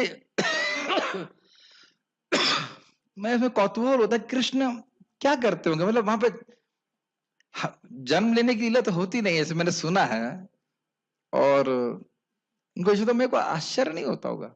वैसे वहां पे एक बात मैंने पढ़ी थी बृहद भागवतामृत में कि पास्ट टाइम रिपीट होता रहता है, एक पास्ट टाइम होता है फिर उसको रिपीट कर देंगे, और किसी को याद नहीं रहता कि पास्ट टाइम हुआ है। खैर वो तो वहां जाके मालूम चलेगा क्या होने वाला है, कैसा है। अब आप वहीं पहुंचेंगे तो समझिएगा, जब पहुंच जाएंगे तो समझ में आ जाएगा। कृष्ण कृष्ण की जन्म लीला जहां तक मैं समझता हूं केवल भौम वृंदावन में होते, वहां पे नहीं होती है छोटी लीला, वहां पे किशोर अवस्था में रहते हैं। अद्भुत है वो। वे सब एक अवस्था में रहते हैं। शर सर्वाणी भूतानि, जो भी जीव आदि जीव ब्रह्मा से लेकर शूद्र चींटी तक भौतिक प्रकृति के संसर्ग में आता है, वह अपना शरीर बदलता है, ये तो स्पष्ट है। अतएव ये सब शर या च्युत है, किंतु आध्यात्मिक जगत में वे मुक्त जीव सदा एक अवस्था में रहते हैं। तो हमने यहाँ पे क्या सीखा, लोक के मतलब वेद पुराण इत्यादि, इसमें दो जीवों का वर्णन है, एक क्षर है जो कि बद्ध जीव है, उनका शरीर परिवर्तित होता रहता है, और दूसरे अक्षर हैं जिनका शरीर परिवर्तित नहीं होता। लेकिन संसार का मतलब ये नहीं सोचना चाहिए कि अखबार में मालूम चलेगा, अखबार में कभी मालूम नहीं चलेगा नित्य मुक्त हो गया। हाँ, नित्य बद्धों की सारी कहानी तो लिखी रहेगी, लेकिन यह नहीं लिखा रहेगा कि ये नित्य बद्ध है। बहुत बड़े किसी मिनिस्टर का बहुत बड़ा व्याख्यान रख दिया जाएगा, लेकिन यह नहीं बताएगा कि ये फलाना साहब जो है ये बहुत बड़े मिनिस्टर हैं, नित्यबद्ध मिनिस्टर, ये कोई नहीं बोलेगा। उनको महान बताया जाएगा, लेकिन महान से महान व्यक्ति भी इस जगत में बद्ध है, बहिर्मुख है। ये बहुत इंपॉर्टेंट बात है, ठीक है। यहां तक कोई प्रश्न है किसी डिवोटी का वहां पे? नहीं, ठीक है, ये समझ में आ रहा है। अब यहाँ पे 17वें श्लोक में भगवान का वर्णन करेंगे, अपना वर्णन करेंगे। आप किस बात को दे सकते हैं माइक? उत्तमः पुरुषस्त्वन्यः उत्तमः पुरुषस्त्वन्यः परमात्मेत्य उदाहृतः परमात्मेत्य उदाहृतः यो लोकत्रयमाविश्य लोकत्रयमाविश्य बिभर्ति अव्यय ईश्वरः। बिभर्ति अव्यय ईश्वरः। बहुत सुंदर श्लोक है। उत्तमः पुरुषस्तु अन्यः, इन दोनों से उत्तम एक पुरुष है। पुरुष यहाँ पे एक वचन में है कि नहीं? पुरुषाणी विगतादि तो शब्द नहीं आया है। उत्तमः पुरुषस्तु अन्य, लेकिन इन दोनों से, दोनों का मतलब क्या है विजय? शर और अक्षर, इन दोनों से उत्तम एक पुरुष है। उसे क्या कहते हैं? उदारता, मतलब कहा जाता है। क्या कहा जाता है? परमात्मेति उदारता, उनको परमात्मा कहा जाता है। जो यानी यो मतलब जो लोकत्रयम आविश्य, तीनों लोकों में प्रवेश करके, प्रवेश जानते हैं, उसी तरह आविश्य भगवान उसमें प्रवेश करते हैं। बिभर्ती, उसका पालन कर रहे हैं। पालन कैसे कर रहे हैं उसकी व्याख्या की गई थी ना पहले। सूर्य का प्रकाश दे रहे हैं, चंद्रमा का प्रकाश दे रहे हैं, अग्नि दे रहे हैं, सारे ब्रह्मांड को धारण की, सब व्याख्या हो चुकी है। तो कौन कर रहे हैं? भगवान कर रहे हैं। अब ये प्रश्न मत कीजिएगा कि यहाँ तो परमात्मा के बारे में बात हो रही है, कृष्ण तो बोल नहीं रहे हैं। ये प्रश्न नहीं उठना चाहिए, क्योंकि भगवान ने पहले बोल दिया है गीता के पहले श्लोकों में, अहम आत्मा गुणाकेश सर्वभूता, ऐसे करके मैं ही आत्मा के रूप में, मैं परमात्मा के रूप में सभी के जीवों के हृदय में हूं। और अभी बोला था 15वें में, सर्वस्य चाहम हृदय सन्निविष्ट। तो स्पष्ट है कि कौन परमात्मा है? भगवान कृष्ण, एकदम स्पष्ट है। और वो क्या कर रहे हैं? विभर्ती। विभर्ती का मतलब पूरे विश्व का पालन कर रहे हैं, इसकी व्याख्या हो चुकी है। अव्यय, वह इनएग्जॉस्टिबल, वह अपरिवर्तनशील है, और एक अर्थ हुआ कि वह कभी समाप्त नहीं होते हैं। ईश्वर मतलब वह कंट्रोलर है। अब बड़ा इंटरेस्टिंग है, ये बताइए कि क्या कोई बद्ध जीव, शर जीव इस जगत का पालन कर रहा है? क्या वह ईश्वर है? नहीं। तो यानी कि इस गुणों से, इन गुणों से सारे बद्ध जीव आउट हो गए। किसी भी बद्ध जीव को आप परमात्मा नहीं कह सकते। क्यों नहीं कह सकते? कि कोई भी जीव जगत में प्रवेश करके जगत का पालन नहीं कर रहा है। क्या ये बात क्लियर हो रही है? बहुत सुंदर टीका है, मैं इसलिए बहुत खुश हुआ था सुन के। अच्छा, और कोई व्यक्ति ये व्याख्या कर सकता है कि नहीं चलो बद्ध जीव अभी भगवान नहीं है, लेकिन वह जब मुक्त हो जाएगा, जब वह नित्य सिद्ध हो जाएगा, तब भगवान बन जाएगा। तो वह नहीं हो सकता, क्योंकि हमने पिछले श्लोक में सीखा कि नित्य मुक्त जीव तो कभी इस जगत का संग करते ही नहीं है। तो यहां क्या लिखा है? अवश्य प्रवेश कर रहे हैं। मेरी बातें समझ में आ रही हैं? क्या नित्य सिद्ध इस जगत में प्रवेश करके जगत का पालन करते हैं? कभी नहीं करते। उनका कोई जगत से मतलब ही नहीं है। अगर आप कहेंगे भाई आचार्य गण आते, तो आचार्य गण तो एक मिशन पे आते हैं, प्रचार करके चले जाते हैं वापस, लेकिन जगत में प्रवेश करें, उसका पालन करें, उसे कंट्रोल करें, ऐसा उनका कोई काम नहीं है। तो इससे समझ में आ रहा है कि न तो नित्य सिद्ध जीव परमात्मा है और ना ही नित्य बद्ध परमात्मा है। ये क्लियर समझ में आ रहा है? ठीक। मेरा इंटरनेट अनस्टेबल हो गया, ये नित्य बद्ध इंटरनेट है। और नेट इस पे चेक कीजिए, आवाज आ रही है कि नहीं? नहीं आ रही? अब आ रही है, अब हरा हो गया। तो अगर जिनको आवाज नहीं आई उसको फिर से बता दे रहा हूं कि हमने क्या पॉइंट अभी रिवाइज किया था कि नित्य बद्ध जीव जो हैं वो इस जगत का पालन नहीं कर रहे हैं, वो तो खुद ही बद्ध हैं, तो वह परमात्मा नहीं हो सकते। और नित्य मुक्त जीवों का इस जगत से कोई मतलब ही नहीं है, तो वह भी परमात्मा नहीं है। तो यानी परमात्मा जिनके बारे में बात हो रही है, जो दोनों नित्य बद्ध और नित्य मुक्त से श्रेष्ठ हैं, वो भगवान कृष्ण है। ठीक, उसको मैं भी टर्बो से ऑन कर सकते हैं। ऑन है? ठीक, लेट्स गो फॉरवर्ड। इन दोनों के अतिरिक्त एक परम पुरुष परमात्मा है जो साक्षात अविनाशी हैं और जो तीनों लोकों में प्रवेश करके उनका पालन कर रहे हैं। गीता भूषण टीका। जिस कारण से उन दो प्रकार के जीवों का वर्णन हुआ, उस कारण को इस श्लोक में कहा जा रहा है। क्या कारण है? भगवान को इन दोनों जीवों से अलग दिखाना। भगवान उनके स्वामी हैं। एक अन्य व्यक्ति है जो इन दोनों प्रकारों के जीवों से भिन्न है। वो व्यक्ति कौन है? समुद्र, वो व्यक्ति कौन है? श्योर? ठीक है। इसी पे लोगों की बड़ी, हम लोग लखनऊ में प्रवचन कर रहे थे एक जगह, तो व्यक्ति आया, हाँ भाई परमात्मा की शरण में जाना चाहिए। हमने कौन? वही परमेश्वर। कौन? वही परम पिता। बड़ा स्टाइल से हमने कौन? विष्णु विष्णु विष्णु विष्णु। वो समझ में आ गया कि हम क्या बोलना चाह रहे हैं। ऐसे घुमाते रहते हैं, पर हम हम सब भाई इकट्ठे होकर के उस परम पिता परमेश्वर का ध्यान करेंगे, और ये नहीं बताते किसका ध्यान करेंगे। तो हमें एकदम स्पष्ट समझ में आना चाहिए, परम पिता परमेश्वर परमात्मा कौन है? जानू? श्री कृष्ण। Good boy. शास्त्रों के अनुसार उसको परमात्मा के रूप में वर्णित किया जाता है। उसको मतलब कृष्ण भगवान को, जिस गुण के द्वारा वे परम होते हैं, अब उसका वर्णन किया जा रहा है। क्यों परमात्मा कह रहे हैं? नियामक के रूप में वे तीनों जगत में प्रवेश करते हैं और सबको आधार देते हैं। नियामक का मतलब होता है कंट्रोलर। ये तो आपने कल ही सुन लिया था। हृदय में बैठे हुए सबको स्मृति दे रहे हैं, ज्ञान दे रहे हैं और विस्मृति दे रहे हैं। अब सारी व्याख्या हम कल पहले कर चुके हैं। तो ऐसा नहीं कि भगवान आ गए और उन्हें कुछ पता ही नहीं कि क्या हो रहा है और लोग कर रहे हैं और उन्हें कुछ मतलब उनको उनके हाथ के बाहर जा रहा है सब कुछ। ऐसा कुछ भी नहीं है, सब कुछ उनके कंट्रोल में है। बहुत अच्छा, महाराज जी बहुत अच्छा बात बोलते, बहुत सुंदर।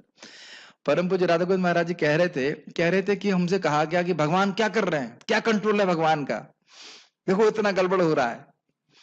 महाराज बहुत सुंदर उत्तर दिए।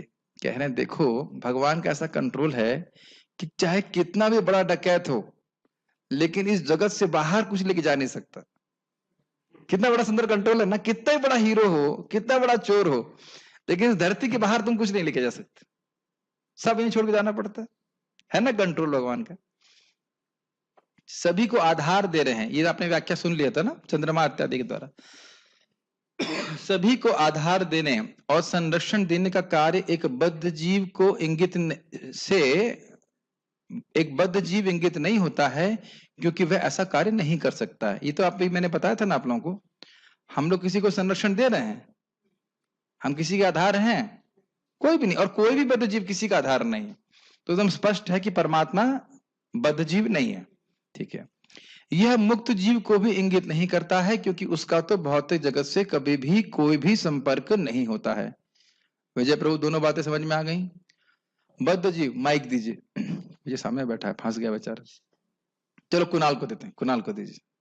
कुणाल, ये बताइए कि बद्ध जीव परमात्मा क्यों नहीं बन सकता? बद्ध जीव, ओनली बद्ध जीव, यस। क्योंकि प्रभु जी बद्ध जीव कभी किसी का आधार नहीं बन सकता और Yes. सृष्टि में प्रवेश करके उसका पालन नहीं कर यस, सकता। वो कभी नहीं कर सकते ऐसा।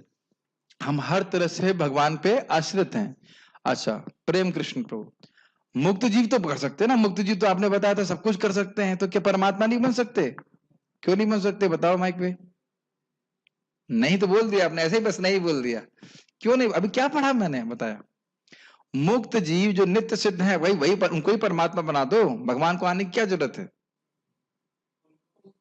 माइक पे बताओ, माइक पे बताओ, गलती हुई सब लोग सुनेंगे, बोलो। उनके पास एबिलिटी नहीं है कि वो बन सके। अभी क्या पढ़ा आप? इनको कुछ खिलाओ भाई, कुछ खिलाओ पिलाओ, सूख गए। अभी क्या पढ़ा? वह तो कभी इस भौतिक जगत से मतलब ही नहीं रखते, इसलिए उनका यह कहना कि वह प्रवेश करेंगे परमात्मा बनेंगे कोई मतलब ही नहीं। कोई बात, अब समझ में आ गया? अब बताओ क्यों नहीं बन सकता परमात्मा? क्योंकि वो भौतिक जगत में कभी प्रवेश नहीं करते। हाँ, उनको मतलब ही नहीं। कदाचित कभी वो आते हैं किसी लीला, भगवान की लीला के लिए, वो एक अलग बात है, लेकिन परमात्मा बन करके सबको आधार प्रदान करें वह सब नहीं कर सकते। ठीक, तात्पर्य इस श्लोक का भाव।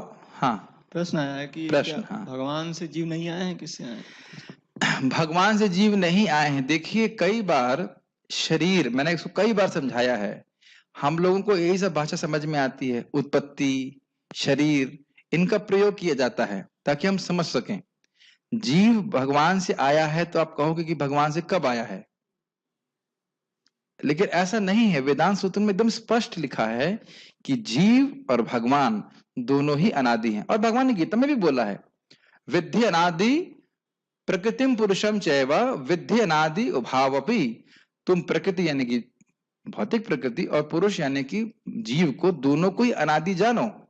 आप ये कभी नहीं कह सकते कि प्रकृति कब आई। इसीलिए जैनियों का सिद्धांत जो है कि जो भगवान आध्यात्मिक है उनसे भौतिक कैसे प्रकृति आई, ये गलत है। भगवान की अचिंत्य शक्ति से भौतिक प्रकृति हमेशा से रहती है। तो इसलिए भगवान से आने का मतलब नहीं है। पॉइंट यह है कि नित्य रूप से जीव भगवान की शक्ति है और उन पे आश्रित है। ये भगवान से आया है ये नहीं कहा जा रहा है, कहा जा रहा है कि वे हम भगवान के विभिन्न अंश हैं। और अब देखिए, इसीलिए हमने बहुत समय देकर व्याख्या करी थी कि अंश का मतलब ये नहीं है कि भगवान से कट के आया है, अपितु भगवान की शक्ति का कुछ अंश जीव में प्रकट होता है। ये बहुत व्याख्या किया था ना, परेशान किया था ना उस दिन मैंने, खूब कठिन कठिन फिलोसफी सिखाई थी कि नहीं सिखाया था, आपको याद है? बहुत सारे एग्जाम्पल दिए गए थे, समुद्र का, अग्नि का। तो यह नहीं सोचना चाहिए कि हमारी सृष्टि कभी हुई है। ये एक भाषा का उपयोग किया जाता है, जैसे हम बोलते हैं कृष्ण का शरीर। अब कृष्ण का शरीर नहीं है, भगवान कृष्ण और उनके शरीर में कोई भेद नहीं, उनका विग्रह है। जिसे भगवान स्वयं बोलते हैं ऋषभ देव, इदम शरीरम मम दुर्विभाव्यम, ये मेरा शरीर समझना बड़ा मुश्किल। तो शब्द प्रयोग कर रहे हैं शरीर, लेकिन उनका शरीर नहीं है, उनका विग्रह होता है। उनमें आत्मा का और शरीर का भेद नहीं होता है। तो उसी अर्थ में हमको समझना होगा कि जीव सदा ही भगवान की शक्ति, अभी हमने पिछले श्लोक में पढ़ा था, वह भगवान का विभिन्न अंश है और वह शाश्वत है भगवान की ही तरह। क्यों कठिनाई आ रही है? क्योंकि हर जगह इस जगत में हम देखते हैं, पापा थे, मम्मी थे, बच्चा था, फिर वह पापा मम्मी बना और फिर बच्चा हुआ। यानी कि इस जगत में हर वस्तु का हम आदि और अंत देखते हैं। तो इसलिए यह धारणा करना कि कोई अनादि है, ये बड़ा मुश्किल होता है। और वो अनादि व्यक्ति कोई और नहीं, आप भी हैं और भगवान भी हैं, लेकिन हमारी सत्ता भगवान से अलग नहीं है। ये समझ रहे ना? इस जगत में भी हमने व्याख्या किया था, भोग कर रहे हैं तो पूरी तरह भगवान पे आश्रित हैं, और आध्यात्मिक जगत में तो आश्रित है ही भगवान।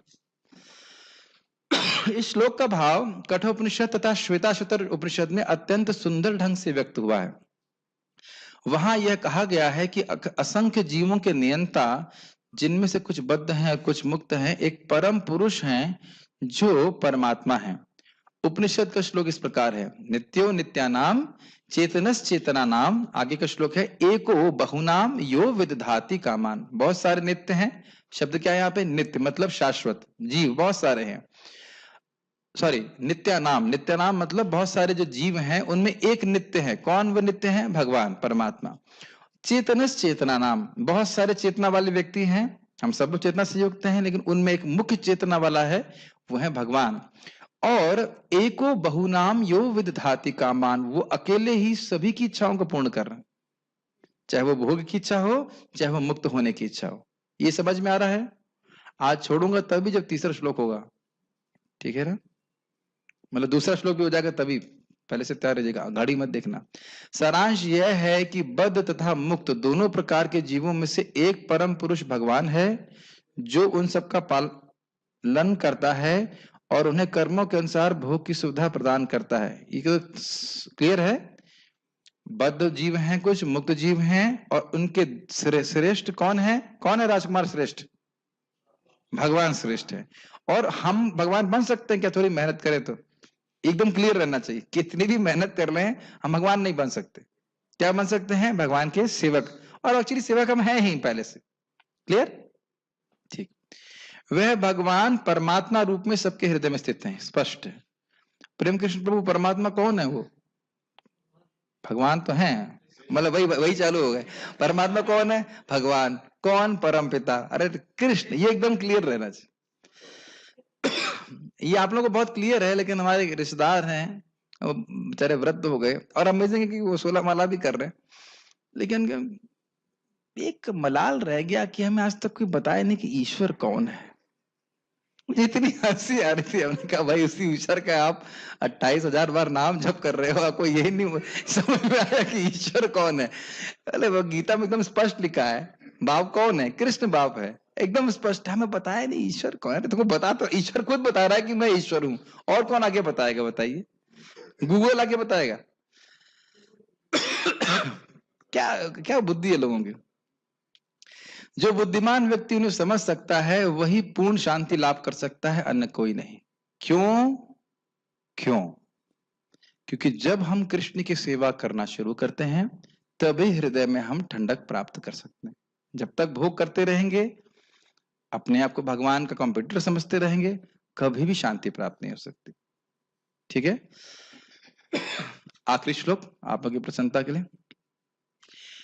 यस्मात्क्षरमतीतोऽहम्, यस्मादक्षरमतीतोऽहम्, कुछ गलत बोल गया, यस्माक्षरमतीतोऽहम्, यस्माक्षरमतीतोऽहम्, अक्षरादपि चोत्तमः, अक्षरादपि चोत्तमः, अतोऽस्मि लोके वेदे च, अतोऽस्मि लोके वेदे च, प्रथितः पुरुषोत्तमः, प्रतितः पुरुषोत्तमः। यस्मात् मतलब जो, क्योंकि क्षरम अतीतो, क्षर मतलब बद्ध जीव, तो क्योंकि मैं बद्ध जीव से भी अतीत यानी कि श्रेष्ठ हूं। अक्षरादपि च उत्तमः, जो अक्षर हैं, जो मुक्त जीव हैं, उनसे भी मैं श्रेष्ठ हूं। मैं मतलब भगवान कृष्ण।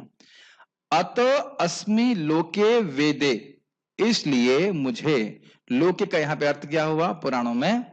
वेद मतलब वेद में। प्रतितः का अर्थ प्रभुपाद क्या लिख रहे हैं यहां पे? विख्यात हूं पुरुषोत्तम के रूप में। समझ में आ गया? पुरुष जीव है लेकिन वह उत्तम पुरुष नहीं है। क्लियर समझ में आ रहा है?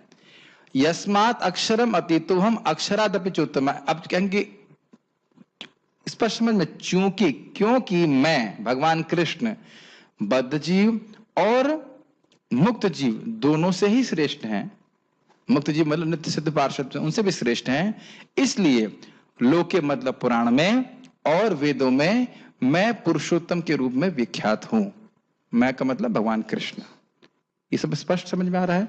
और इसको जान के व्यक्ति क्या करने वाला है? उन भगवान पुरुषोत्तम की ही सेवा वह करेगा, भगवान की भक्ति करेगा। एकदम क्लियर समझ में आ रहा है कि मैं भगवान का अंश हूं, जीवभूत अवस्था में हूं, बद्ध जीव हूं, भगवान की सेवा करूंगा तो भगवान की कृपा से मुझे उनका पार्षदत्व प्राप्त होगा। पार्षदत्व मतलब भगवान के हम एसोसिएट बन जाएंगे आध्यात्मिक जगत में, और हमेशा हमेशा के लिए सुखी हो जाएंगे। ये एकदम क्लियर रहेगा। ठीक ठीक भक्ति करेंगे तो बड़ी आसानी से भगवान के पार्षदत्व प्राप्त हो जाएगा। भगवान इसके लिए हमारी स्वयं मदद करेंगे, और इसको आप यदि कल क्लास में आए तो आप 2 श्लोकों में सीख जाओगे। क्योंकि मैं क्षर तथा अक्षर दोनों से परे हूं, दोनों के परे हूं, और चूंकि मैं सर्वश्रेष्ठ हूं, अतएव मैं इस जगत में तथा वेदों में परम पुरुष के रूप में विख्यात हूं। प्लीज आप ध्यान दीजिए, यहाँ पे संसार का मतलब क्या है? वेद तो फिर, हाँ, पुराण, आप समझ रहे ना, क्योंकि फिर वेद और अलग अलग हो जाएगा। वेद और एक ही बात को दो बात क्यों बोलेंगे? लोकी और वेद का अगर वेद हुआ तो ऐसा ही नहीं है। वेद भगवान से सीधा आया है, और वेद के अनुगत्य में, अभी आप प्रभुपाद का टीका देखेंगे, वेद के अनुगत्य में जो पुराण इत्यादि लिखे गए हैं उनमें भी भगवान का ही वर्णन है। अभी श्लोक तो मुझे याद नहीं है, लेकिन मुझे ऐसा उसका ट्रांसलेशन याद है कि वेद रूपी माँ कहती है कृष्ण भगवान है, और फिर उपनिषद रूपी बहन कहती है कि कृष्ण भगवान है, और पुराण रूपी भैया भी कहते हैं कि कृष्ण भगवान है। बहुत सुंदर श्लोक है, चैतन्य चरितामृत में शायद कहीं पे आया है ऐसे, या रूप गोस्वामी जी कहीं लिखे हैं ऐसे। बहुत सुंदर श्लोक है, हाँ, कहीं तो मैं देखा उसको, बहुत सुंदर श्लोक है। हर व्यक्ति यही कह रहा है सारे, हर व्यक्ति का मतलब पान वाला नहीं, हर व्यक्ति का मतलब है सारे शास्त्र कह रहे हैं कि कृष्ण भगवान। और विख्यात अगर भगवान है और कोई नहीं जान रहा है तो उसकी प्रॉब्लम है, भगवान की प्रॉब्लम नहीं है, ठीक है। गीता भूषण टीका। पुरुषोत्तम शब्द की व्याख्या करते हुए भगवान अपने स्वभाव का वर्णन कर रहे हैं, और भगवान का स्वभाव क्या है? वह उत्कृष्ट है बद्ध जीवों से भी और नित्य सिद्ध मुक्त पार्षदों से भी। उत्तम अर्थात उत्कृष्टतम, लोके अर्थात वह शास्त्र जो मनुष्यों के द्वारा रचित हैं, स्मृति ग्रंथ। लोक अर्थात जो वेदों के अर्थ का प्रकाशन करता है। एक बात आपको समझना होगा, कुछ संप्रदाय हैं जो कहें हम पुराण पे विश्वास नहीं करते, हम केवल वेद की मानते हैं। तो अगर तुम वेद मानते हो तो भगवान क्या कह रहे हैं? मैं वेदों में भी व्याख्यात हूं। और हमें समझना चाहिए कि पुराण क्यों प्रमाणिक हैं, क्योंकि वेद की शिक्षा को ही वह प्रकाशित करते हैं। वेद का अर्थ बड़ा गुह्य है, समझ नहीं आता है, इस कारण से वेदव्यास जी ने ही पुराण लिखे हैं। जब लिखा गया कि यहाँ क्या लिखा जा रहा है, प्रभुपाद क्या कह रहे हैं, टीका में क्या लिखा? मनुष्य को द्वारा रचित हैं। तो वह मनुष्य भी ऐसा नहीं है हमारी तरह, तुम्हारी तरह, मतलब हम आपकी तरह वो पीएचडी करने वाला के लिए लिख दिया हो ग्रंथ। वो आचार्य हैं, उनकी इंद्रियां पूरी तरह से पूर्ण है, और हमने सुना था स्वयं भगवान बादरायण वेदव्यास के रूप में इसकी रचना कर, इसमें कोई त्रुटि नहीं होती है। एक बार भरतपुर में मैं गीता वितरण कर रहा था, एक बुढ़ा बाहर आया मुझे अभी भी याद है, बोला अरे ये क्या पढ़ रहे हो तुम, ये तो कोई भी लिख सकता है, ये गीता तो कोई भी लिख सकता है। तो मैं, ये तो किसी इंसान ने लिखी है, कोई भी लिख सकता। तब मैंने कहा आप ही लिख दीजिए। फिर एकदम से चौंक गया, है क्या बात कर रहे हो? मैंने कहा आप कह रहे हो कोई भी लिख सकता है, तो आप भी गीता लिख दीजिए और देखते हैं कि गीता कौन पढ़ता है। लिख सकता है कोई? कोई नहीं लिख सकता है सर, ये अपौरुषेय ज्ञान है। तो जो वेदव्यास जी ने ग्रंथ लिखे हैं वह हमारी तरह कल्पना में नहीं लिखा गया है। हम कुछ लिखेंगे तो कल्पना करके सोचते हैं ऐसे लिख रहे हैं। वैसे मुझे याद है, मैं स्कूल में एक बार ऐसे लिखने के लिए बोला गया था, तो मैं ऐसे सोचने लगे, राजीव गांधी का जो मर्डर हुआ उस पर मैंने ऐसे लिख दिया। मैं वहां पे था क्या? वहां पे नहीं था। यही सोच रहा हूं मैं कि मैं वहां पे पहुंच गया हूं और भीड़ है और एक आतंकवादी आया, और तो ऐसे करके सारी कल्पना लिख देते हैं, और उसको अच्छा भी माना कि हाँ आपने अच्छा ऐसे लिखा है, लेकिन वो पूरी कोरी कल्पना है। लेकिन इसका इस प्रकार से श्रील व्यासदेव जी नहीं लिखे। ये बहुत ध्यान दीजिएगा इस बात को आप, स्पेशली श्रीमद् भागवतम उनकी समाधि भाषा, समाधिस्थ होकर के भगवान की लीलाओं का वर्णन करते हैं। और आपने सुना भी था, जिसके हृदय में प्रेम होता है लीला स्फुरित होती है, तो उस प्रकार से उन्होंने श्रीमद् भागवतम का वर्णन किया है।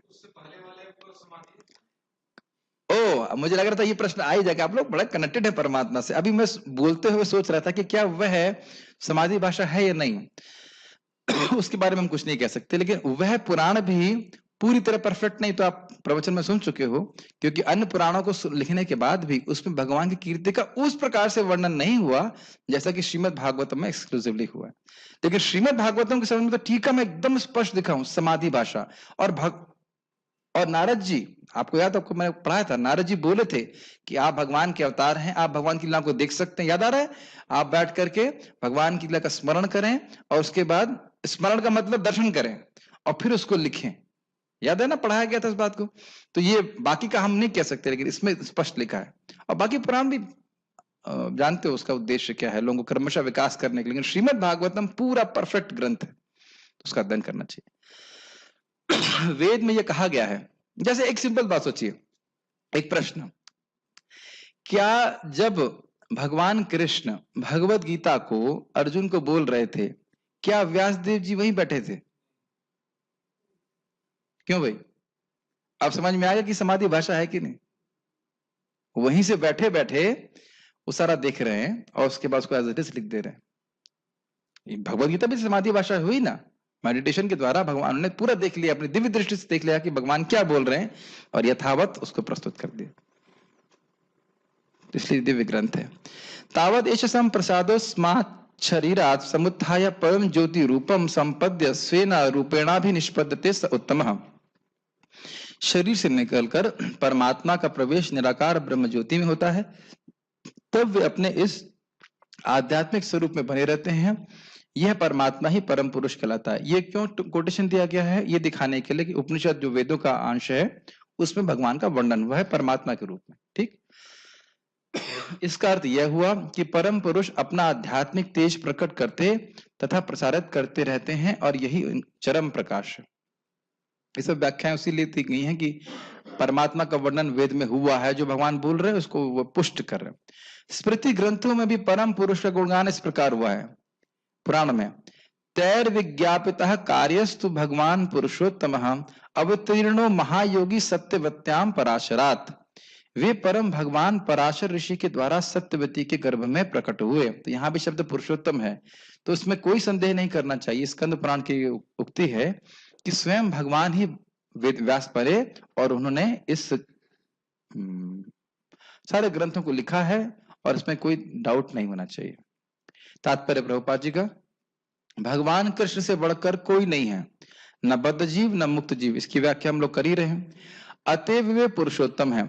अब यह स्पष्ट हो चुका है कि जीव तथा भगवान व्यष्टि हैं। मतलब व्यष्टि का मतलब क्या है?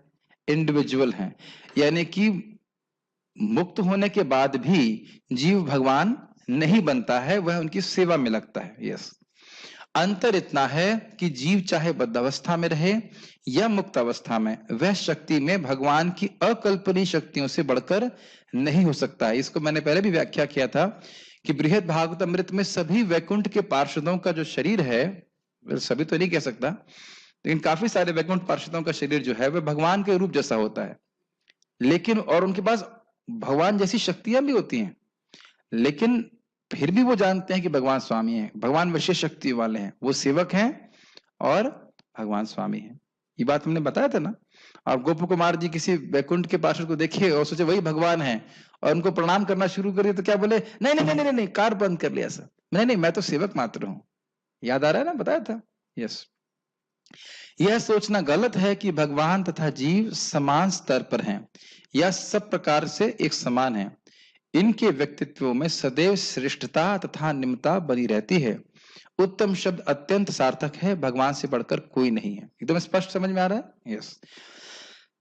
अब देखिए, लोग ऐसी मूर्खतापूर्ण व्याख्या करते हैं। यही अब पास में आप जानते हो लीला हुई थी कालिया की। तो जब कालिया ने भगवान को लपेट लिया और भगवान तब जानते हो लीला कर रहे हैं कि मतलब सब लोग को लगे कि अरे मेरे बच्चे को पकड़ लिया, सब लोग घबराए ऐसे करके। तो वो क्या कहते हैं, देखो क्या व्याख्या है कि जब कालिया ने भगवान को पकड़ लिया तब भगवान ने ध्यान करना शुरू किया, तपस्या करना शुरू किया, और ये मजाक के लिए नहीं बोला, वाकई। और तब उनको शक्ति प्राप्त हुई और वो कालिया पे विजय प्राप्त कर ली। उनको बोलो तुमको कोई अगर अजगर पकड़ ले तो तुम कोई तपस्या कर पाओगे? बताओ, कोई किसी को अजगर पकड़े तपस्या करेगा? और कितनी देर तपस्या कर पाएगा कि उसने शक्ति प्राप्त हो जाए? एकदम निरर्थक व्याख्या, और एकदम निरर्थक व्याख्या, एकदम निरर्थक व्याख्या है। तो इस प्रकार से जो कोई भी व्यक्ति भगवान कृष्ण को एक सामान्य व्यक्ति मानता है, प्लीज ध्यान दीजिएगा, उसको कभी सिद्धि प्राप्त नहीं हो सकती, चाहे वह कुछ भी कर ले। मैं फिर से रिपीट करूंगा इस बात को, जो व्यक्ति भगवान कृष्ण को सामान्य व्यक्ति मानता है वो चाहे कुछ भी कर ले, उसे कुछ भी प्राप्त नहीं होगा, कुछ भी कर ले। और ये क्या मैं बोलना कहूँ, इतने आप कॉन्फिडेंस से कैसे बोल रहे हैं? मोग आशा मोघ कर्माणो मोघ ज्ञान विचेतसः राक्षसीम आसुरीम चैव प्रकृति मोहिनीम श्रुता। बड़ा स्पष्ट भगवान नवे अध्याय बोलते हैं। कोई आशा, मोग आशा मतलब मुक्त होना चाहता, कर्म की आशा मतलब स्वर्ग चाहता है, ज्ञान की आशा मतलब निर्विशेष में ब्रह्म में मिलना चाहता, कुछ भी नहीं मिलेगा अगर कृष्ण को समान व्यक्ति मान लिया। इस अपराध से व्यक्ति को सदा बचना चाहिए। आप लोग तो डिवोटी हैं, लेकिन जिन लोगों को नहीं पता इस बात से बहुत सतर्क रहना चाहिए। कृष्ण समान व्यक्ति नहीं है। आप जरा यूट्यूब पे देखेंगे, कभी कितने सारे वीडियो हैं, कृष्ण कैसे मरे, इनको तीर कैसे लगा, उनका शरीर कहाँ छूटा, ये सब नरक के कैंडिडेट हैं। खुद भगवान बोले राक्षसीम आसुरीम चैव प्रकृति मोहिनी, मोहित हैं। समझ रहे हैं मेरी बात? बहुत सीरियसली लोग मुझसे ऐसे प्रश्न करते हैं, भगवान को कैसे मारा, भगवान कैसे मरे। ये सब कभी भूल के भी ये सब सोचना नहीं चाहिए। और जिसको डाउट हो तो 11वें स्कंद का मैं समझता हूँ 30वां अध्याय या 31वां अध्याय पढ़ सकते हैं। स्पष्ट लिखा है कि जरा ने भगवान के जो तीर मारा था वो लगा नहीं था, साइड से टच करके चला गया था। फिर जरा आता है, भगवान एकदम थरथरा रहा था, कांप रहा होता, भगवान कहते कोई बात नहीं कोई बात नहीं, तुम स्वर्ग भेज देते हैं जरा को। और फिर भगवान का विमान आता है, भगवान बैठ करके चले जाते हो। तो इसलिए कभी नहीं सोचना चाहिए कि कृष्ण एक समान व्यक्ति, गए काम से फिर कुछ नहीं मिलेगा। आप लोग सब डिवोटी हैं, लेकिन मैं प्रवचन के दृष्टि से बोल रहा हूं बात। लोके शब्द पौरुष आगम यानी स्मृति शास्त्र में उसके लिए आया है। आप समझ में आ गया? प्रपात बता रहे ना इस बात को। संसार मतलब इस संसार में जो स्मृति ग्रंथ है उनमें इसे व्याख्या है। जैसा कि निरुक्ति कोश में पुष्टि की गई है, लोकयते वेदार्थ अनेना, वेदों के प्रयोजन स्मृति शास्त्रों में विवेचित हैं। ये भी समझाया गया था कि वेद का अर्थ बहुत मुश्किल होता है, पुराण के द्वारा उस अर्थ पे प्रकाश डाला जा रहा है। इसलिए आलोक समझते हैं। आलोक का अर्थ क्या होता है? आलोक समझता है कोई व्यक्ति? आलोक नहीं, प्रकाश देना। ठीक, अब वही बात तो यहां पे ले लीजिए, आलोक से आ हटा दीजिए तो लोक, उसका लोक ग्रहण कर लीजिए। यानी कि वेद पे जो आलोक डालता है उसको लोके कहा जा रहा है, उसको पुराण कहा जा रहा है। वेद के अर्थ पे जो क्लियर नहीं हो रहा है उस पे जो प्रकाश डाल रहे हैं वो पुराण कहा जाता है। ठीक, भगवान के अंतर्यामी परमात्मा स्वरूप का भी वेदों में वर्णन हुआ है। निम्नलिखित श्लोक वेदों में छांदोग्य उपनिषद में आया है। इसको भी हमने पढ़ लिया था, मैं फिर से बस पढ़ रहा हूं। तावदेश संप्रसादो अस्मात् शरीरात् समुत्थाय परम ज्योति रूपम समपद्य स्वेना रूपेणा भी निष्पद्यते स उत्तमः पुरुषः।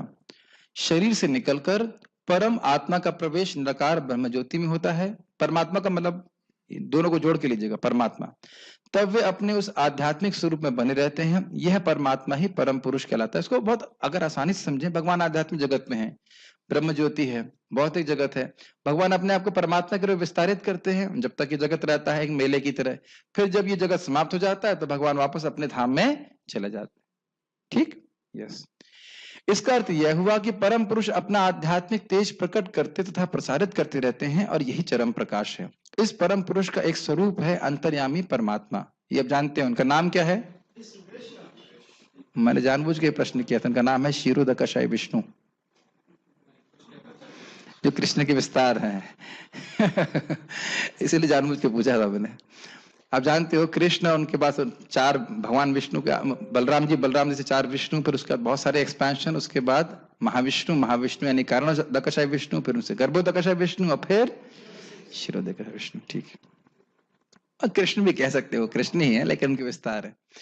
भगवान सत्यवती तथा पराशर के पुत्र रूप में अवतार ग्रहण कर व्यासदेव के रूप में वैदिक ज्ञान की व्याख्या करते हैं। इसके हम लोग चर्चा कर चुके हैं। कोई प्रश्न किसी भक्त का है? चेक करता हूं। परमात्मा ने, अरे दिख नहीं रहा मुझे, कोई प्रश्न नहीं है? नहीं, हाँ आज दिख रहा है। इंग्लिश में प्रश्न कर रहे, इतना लंबा इंग्लिश नहीं आती मुझे। स्क्रीन फ्रीज, अच्छा वो हो चुका है।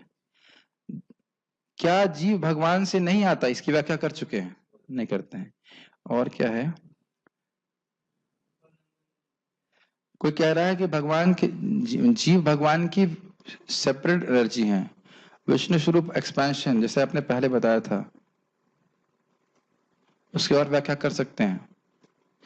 एक बार फिर से हम रिपीट करते हैं इस व्याख्या को। हमने पहले भी किया था कि बहुत सारे जीव हैं और वो अलग अलग दिखते हैं क्योंकि वाकई वो अलग हैं, है ना? अनुपम, मैं क्लास दे रहा हूं ना, मैं क्लास दे रहा हूं ना, और आप सुन रहे हैं। क्या मैं अपने को ही क्लास दे रहा हूं?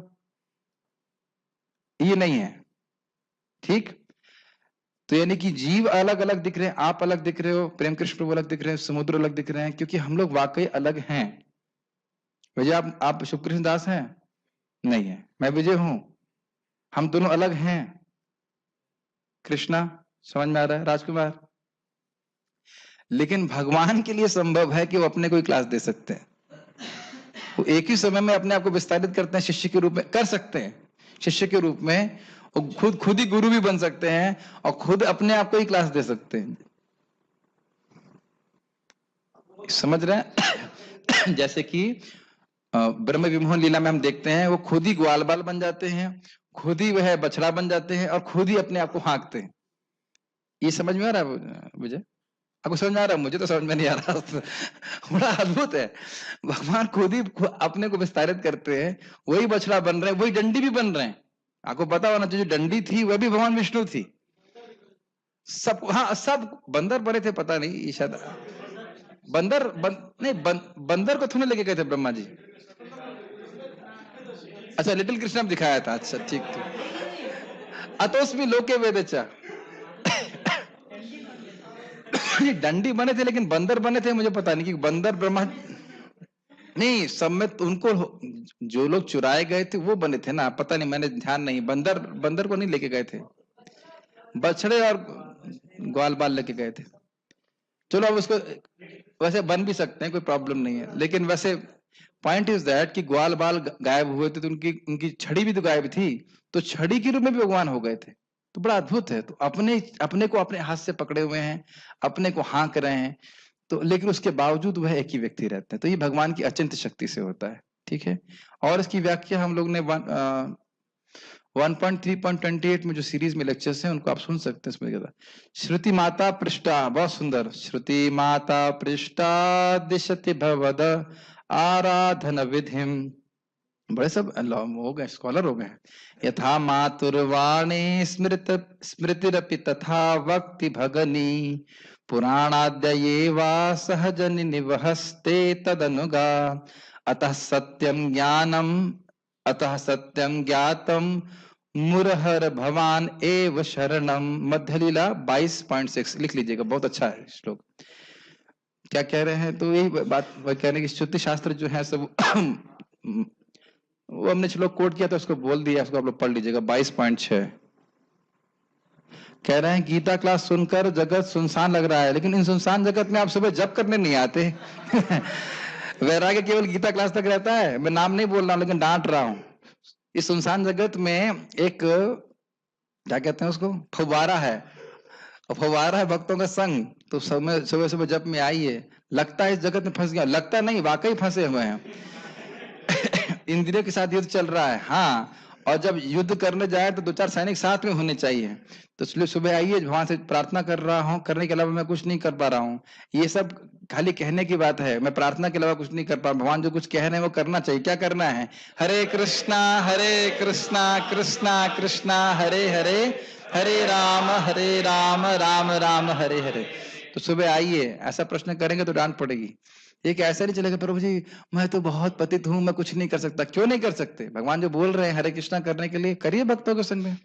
ठीक है, एक बहुत इंटरेस्टिंग बात है, जीव गोस्वामी कहते हैं कि हमें नम्रता का अर्थ क्या है। कहते हैं बहुत सिंपल, मैं पतित हूं लेकिन भगवान शक्तिशाली है। मैं पतित हूं लेकिन भगवान बड़े कृपालु हैं, उनकी कृपा से मेरा उद्धार हो जाएगा। तो ऐसा नहीं कि बैठ गए हम कुछ कर नहीं सकते। सब भजन कर रहे हैं, आप भी भजन करिए, भगवान के पास चले जाएंगे। इसको अगले कल श्लोक में सीखेंगे। जीव भगवान तो नहीं बन सकता, पर क्या नित्यबद्ध जीव क्या कभी नित्य मुक्त जीव बन सकता है? नहीं, हम लोग ऐसे फालतू भजन कर रहे हैं। कैसे प्रश्न कर रहे हैं आप? मतलब अगर हम भगवान के धाम हम जा ही नहीं सकते तो फिर इतना सब डिस्कशन करने का मतलब क्या है? और मैंने पहले, खैर मैं मजाक में उत्तर दे रहा हूं, बिल्कुल जा सकते हैं। क्यों नहीं जा सकते? हम लोग कल व्याख्या कर रहे थे कि थोड़ा सा खोदेंगे इस डायरेक्शन में, थोड़ी सी भी भक्ति व्यक्ति करता है तो भगवान के पार्षद बन जाता है। आजाद ने तो 12 साल ही भक्ति किया ना, कितने सारे लोग गए हैं, तो आप भी जाएंगे। अगर आप पहले जाना तो मेरा रिकमेंडेशन कर देना कि प्रभु जी ने कुछ बताया था, अगर मैं पहले पहुंच गया तो आपके रिकमेंडेशन कर दूंगा, है ना? ये अच्छा रहेगा। क्या है, तीनों विष्णु को बताइए कहां कहां पे हैं। 1 पॉइंट, अब इसको पूरी व्याख्या नहीं कर पाएंगे। 1.3.28 में खूब व्याख्या करिए है, भागवत अध्यापन ग्रुप में आप सीरीज से पढ़ लीजिएगा। Krishna is the source of all incarnation, उसमें पूरा पढ़ाया गया है, तो उसको थोड़ा सा मेहनत कर लीजिए। भक्ति योग प्रवचन में सुना था भगवान महाराज के, नहीं थैंक यू, अच्छा है वो, मुझे रेफरेंस दिया आपने। और कोई भक्त के यहाँ पे प्रश्न है? ठीक है, यहाँ पे रुकते हैं। तो आप ध्यान दीजिएगा, ये 3 श्लोकों का शास्त्र है, भगवद गीता 15, 16, 15.16, 17, 18, जिसमें नित्य बद्ध, नित्य मुक्त और भगवान का वर्णन हुआ है। ये वेदांत का सार है, और इसको जानने से क्या फल होगा वो हम कल सुनेंगे। केवल इन 3 श्लोकों को जान लिया तो आपको सिद्धि जरूर प्राप्त होगी। कैसे होगी इसकी व्याख्या के लिए आप लोग कल आइएगा। बहुत बहुत धन्यवाद। श्रील प्रभुपाद की जय, श्रीमद् भगवद गीता की जय।